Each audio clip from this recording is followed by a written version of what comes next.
Hillary Clinton also spoke earlier. She criticized Donald Trump's plan to combat ISIS. Sometimes he says he won't tell anyone what he'll do because he wants to keep his plan, quote, secret. And then it turns out the secret is he has no plan.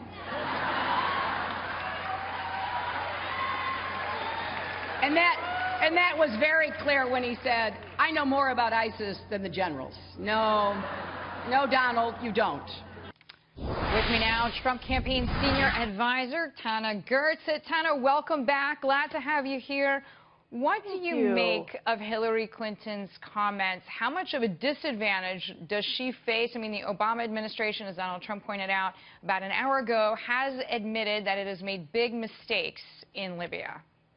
Exactly. And when Hillary was saying he doesn't have a plan, I disagree. He just laid his plan out for the American voter to understand and clearly hear what he plans to do and how he plans to defeat ISIS. So I think that this was a big loss on her case, saying that he has none, and he clearly laid it out, and it's resonated very, very well. And Americans are optimistic that a presidency with Donald Trump as commander-in-chief will keep us safe again. And really, at the end of the day, that's all we really want, is to be able to be safe.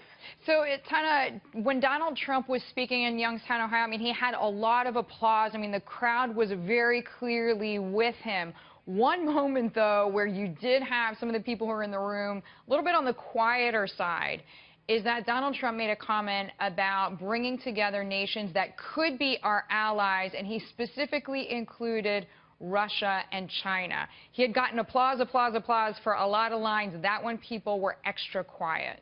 Why do you think that is? You know, I didn't notice that, Deirdre. I wish I had. But the response was very good. I loved seeing Mr. Trump this way. This is what you'll get with a president like Donald Trump. You will get, this is a serious matter, and he takes it very seriously. There was a lot of laughter in some areas. This was not a laughing matter. He was very focused, very serious.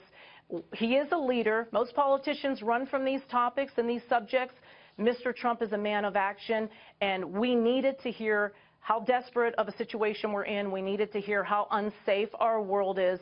We need a leader so badly like Mr. Trump. So I'm not sure why it was quiet. I didn't catch that, but I had a lot going on. Or even with Russia, just this idea, and a lot of people have it, and this goes sort of whether it's Democrat, whether it's independent, whether it's Republican, a libertarian, that Russia is a country that can't be trusted. Well, maybe under all the other presidents that we've had, Obama, you know, definitely. You don't lay out your plan and you don't let people know what you're actually going to do. People respect Mr. Trump, as do a lot of other governments and a lot of other people in high positions. So other people are fearful of Russia. Mr. Trump is not. Mr. Trump is the best negotiator you'll ever find, and he knows exactly what he's doing, and he will get the job done. So I have not one bit of a concern that Mr. Trump cannot hold his own and agree and have a wonderful relationship with all these other countries, governments, politicians, you name it.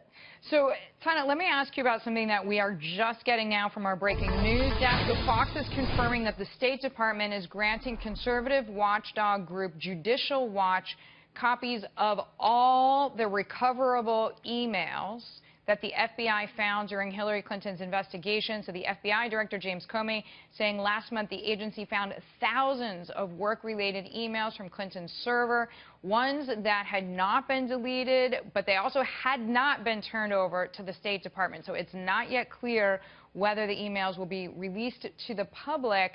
But to what extent is this going to hurt Hillary Clinton in November and help Donald Trump, even if these emails aren't released to the public? Just the fact that more exist that were not turned over. We could not be more excited. 33,000 emails went missing. The American people need to know, have a right to know. They're going to vote for the next president of the United States. We so desperately want to know what is in those emails. What were they talking about? I know it wasn't yoga pants and grandchildren. So this is a great turn of events. I knew it would eventually come. I'm thrilled. This will be devastating to the Hillary campaign. This will be great for Mr. Trump. And we will see a turn of events in the polls here shortly, I'm sure of it. So the cream always rises to the top, and the truth always prevails. So I've patiently been waiting for this day, and this is great breaking news. And you've been working very hard for the Trump campaign. He is lucky to have you. Thank you, Tana Goertz. Thank Glad you're here.